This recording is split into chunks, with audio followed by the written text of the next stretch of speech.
Hello. If we could get started here pretty quick. Got a lot of things in a short time, but hopefully it'll inspire questions and then maybe life experiences.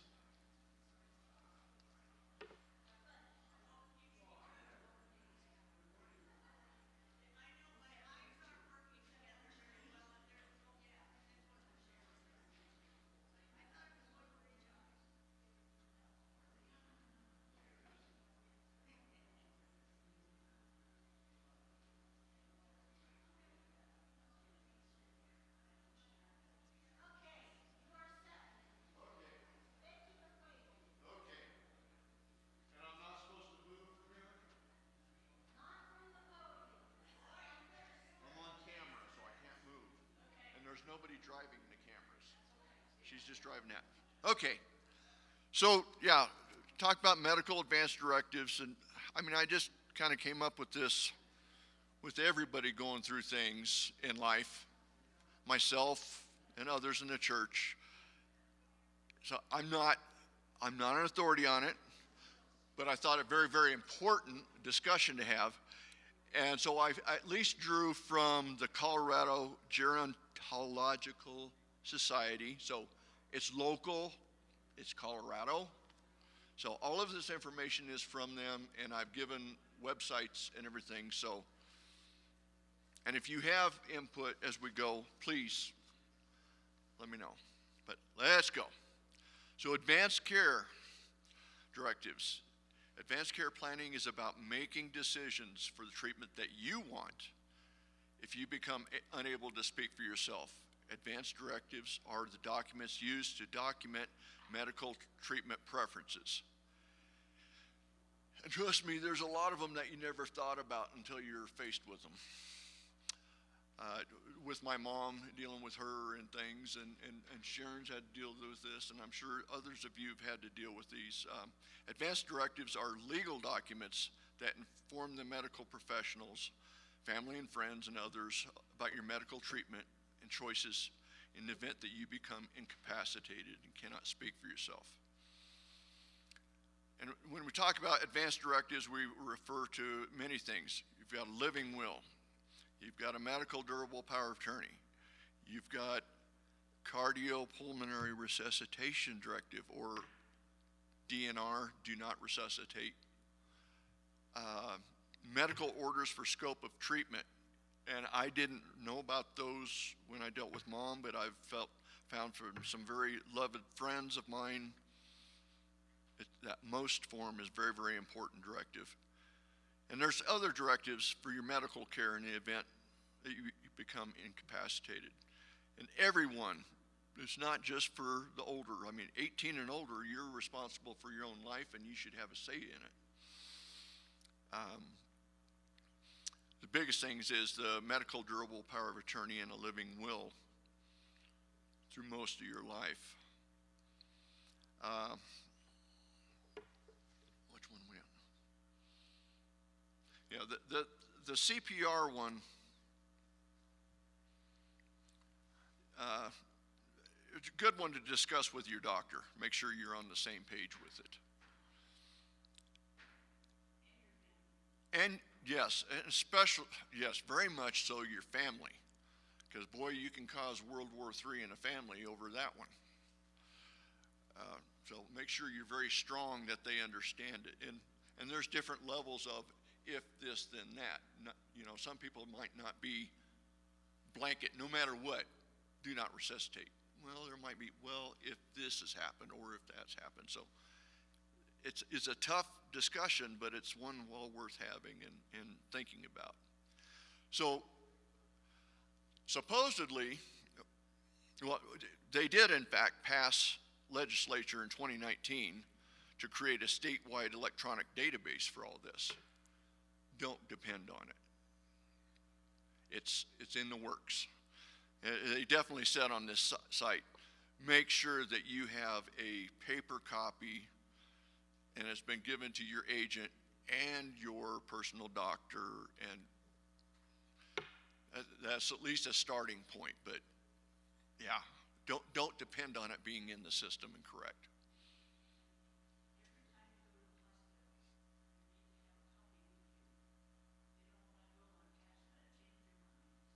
Well, yeah, if you have an event where you are hospitalized or dealing with the hospital, yeah, you have one with you because you don't know what's going to happen when you walk through that door. So I always had one. I've got my, what I call my brains book. And I've always got one in that, and I had Mom's also in mine, so I always had it no matter when or where I was. So the biggest things for medical is, of course, the medical durable power of attorney, the medical orders of scope of treatment, the most form, and living will. And I'll give a little overview of it, what each of those are. Now, a medical power of attorney can make decisions for you about your health care and housing and personal needs, but also think about a financial power of attorney. Different animal, but if you need someone that can pay your bills and take care of your financial needs, if need be. So, and sometimes maybe they're not best to be the same person. There's one person you trust more with your life wishes. Is that the same person that you trust with the financial side? So, may not be the same person. So, first one, medical durable power of attorney. It's a legal document that's appointing your healthcare agent who can make medical decisions in the event that you become incapacitated. And you can, I know how ours, we've got alternates. So if, like Sandy is mine, if something would happen to her, well then my son. And if something happened to him, then there's a pecking order. And they all know it. And make sure that if you do assign them, that they understand them and they have a copy, and if possible, have them all in the same place at the same time when you're talking about it. So if they have questions, you don't need the wrestling match out in the hallway when you're being cared for. And through years past, I've seen that in the family too. So don't like that. But unlike a living will, medical durable power of attorney is not limited to end of life. It can be used anytime during life. So, like I said, even the 18-year-olds, they have a car accident or something, or, something happens, it's whenever. A living will is more end of life.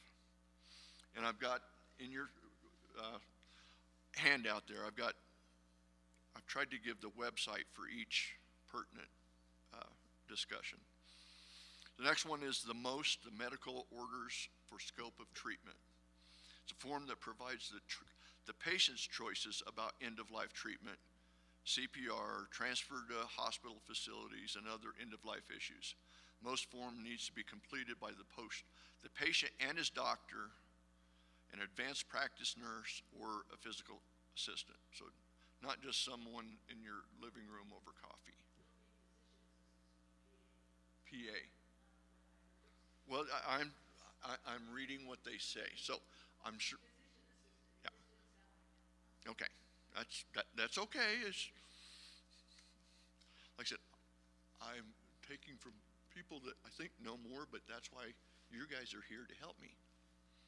Because there are some that's not very clear, or maybe not exactly.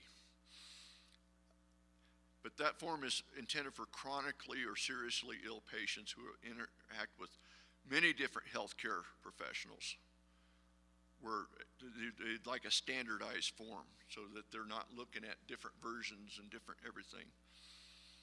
The form follows an individual from one healthcare setting to another, and the organizations are assumed to comply with the most form unless they specifically inform an individual of transfer to a facility that does not comply with what they think is right. And it says here, in their recent experience, individuals that have a most form may result in not receiving a particular treatment when a medical POA might actually authorize it. So they may not exactly jive. So it's very important that it reflects your most recent accurate preferences. It's intended for the chronically ill,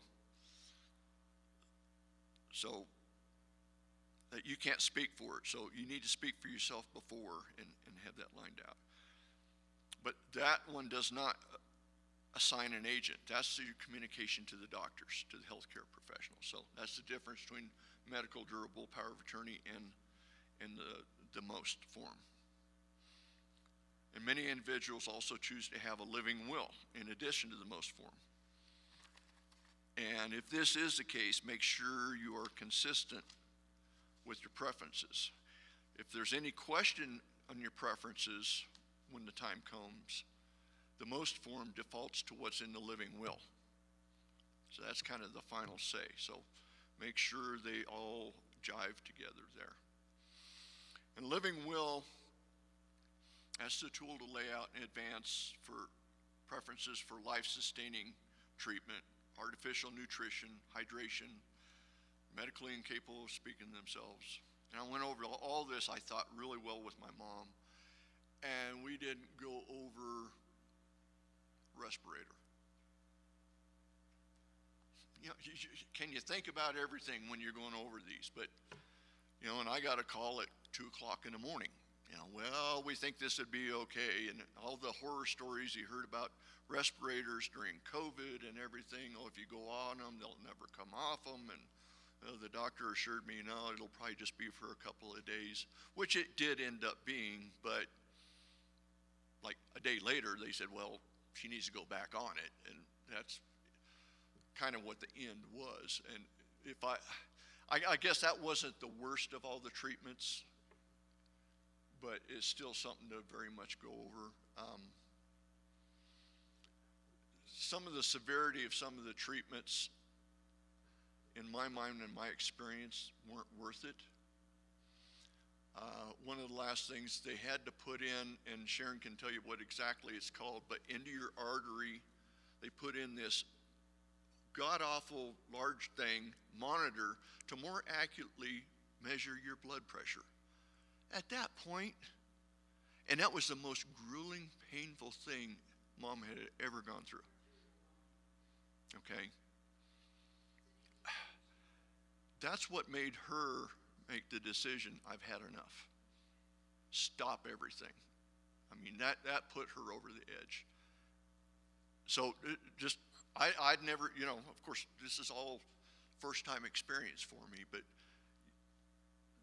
be together in mind of setting this up. But as you're going, as being the agent, just know, and it depends on, I guess, the facility, because like she was at Anschutz, that's a teaching facility. A lot of resident doctors. You know, she was in the ICU. Well, their job is to save life no matter what. And they were doing and you get these residents at 2 o'clock in the morning, oh, well, we can do this, you know, I'll make a good name for myself. You got to be so careful on that. So those are my life experiences on it and how important it is. So living will, now they're given a timeline here, and there's no definitive timeline. You set the timelines. That's the important thing. Because it says it provides for termination of medical intervention after the attending physician or other physician have determined that the suffered condition is irreversible and the patient has been comatose or for 7 days. That should be your number, not theirs. You know, Mom was not comatose, but I did. After they did that to her, I grabbed the head of ICU out in the hall and I said, okay, level with me here. What's going on? Will she be able to, you know, in my mind, go tend to her flowers and enjoy sketching? You know, will she be able to do that? And he was like, no. You know, so then that I could give a more informed conversation. She was at least coherent enough to have that conversation, but what if she wasn't, you know? So, but yeah, they give this 7 days. That's I don't know where they came up with that. That's and Sharon pointed out 7 days in that kind of a setting in ICU, that meter is running. And those dollar cents are going nuts. So is it, you know? And unfortunately, that is a consideration. You know, I mean, yeah, what what amount do you put on a human life, but you got to have a little common sense there too. Tough decisions.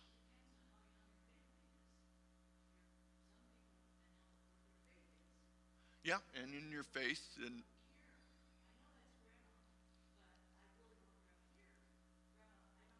they don't want to let go.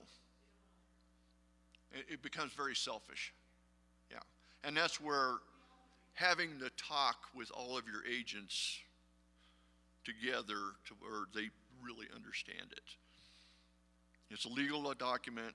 It should be and it's, once again, it's a legal document, but it should be accompanied with the medical durable power of attorney to verify that the individual's wishes will be faithfully executed. So, I mean, living will, the doctor can have it in his hands and just say, well, we'll just go by that.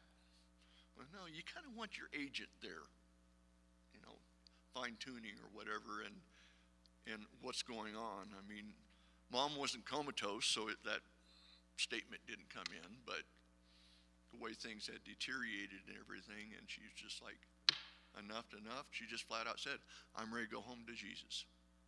You know, and what are you going to say to that? You know, so, okay, hard subject, heart-wrenching subject, but I would like to, and I'd like input from you guys. To me, this is dipping your toe in a big pool of subjects. And I mean, I would like to see us get maybe a workshop, a Saturday workshop for the financial side, the legal side. My dad, after he lost his wife 6 years ago, and he buried her in a cemetery, and we asked, well, do you want to plot next to her? No, I don't know where I'm going to be then. And we still haven't gotten the discussion out of him. Where do you want to be? You know, do you want to be cremated? Do you not want to be cremated? If you are, do you want to be put in a grave in a marker, or do you want to be out on the side of a hill somewhere or whatever? You know, I mean, there's a lot of discussions to go on, and I'm sure there's a lot of topics on this that I'm not even thinking about, but I'm trying to brainstorm that. So if any of you have input of what you would like to see, I would think some people from the senior center that do the aging mastery, it would be good resources and everything. So people that really know what they're talking about to do them. Like I said, I'm dipping my toe in it and giving an overview, at least to hopefully start some thought and important things. So anyway, thank you.